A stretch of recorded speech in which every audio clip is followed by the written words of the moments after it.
মাদারীপুর ৩ আসনে চলছে জমজমাট নির্বাচনী প্রচারণা। এই আসনে লড়ছেন ৪ জন প্রার্থী। তার মধ্যে মূল প্রতিদ্বন্দ্বিতা হবে বিএনপির কেন্দ্রীয় সহ গণশিক্ষা বিষয়ক সম্পাদক আনিসুর রহমান ও কালকিনি পৌর জামায়াতের আমির রফিকুল ইসলামের মধ্যে। তারা প্রতিদিন সভা সমাবেশ সহ ভোটারদের দ্বারে দ্বারে ঘুরছেন।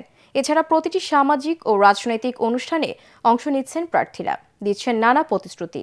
এদিকে মানুষের মৌলিক অধিকার নিশ্চিত করতে তারেক রহমান ৩১ দফার আলোকে দেশ গড়ার প্রতিশ্রুতি বিএনপি প্রার্থীর।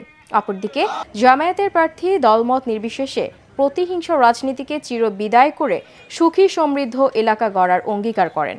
মাদারীপুর সদরের ৫টি, কালকিনি ও ডাসার উপজেলার ২১টি ইউনিয়ন এবং একটি পৌরসভা নিয়ে মাদারীপুর ৩ আসন গঠিত।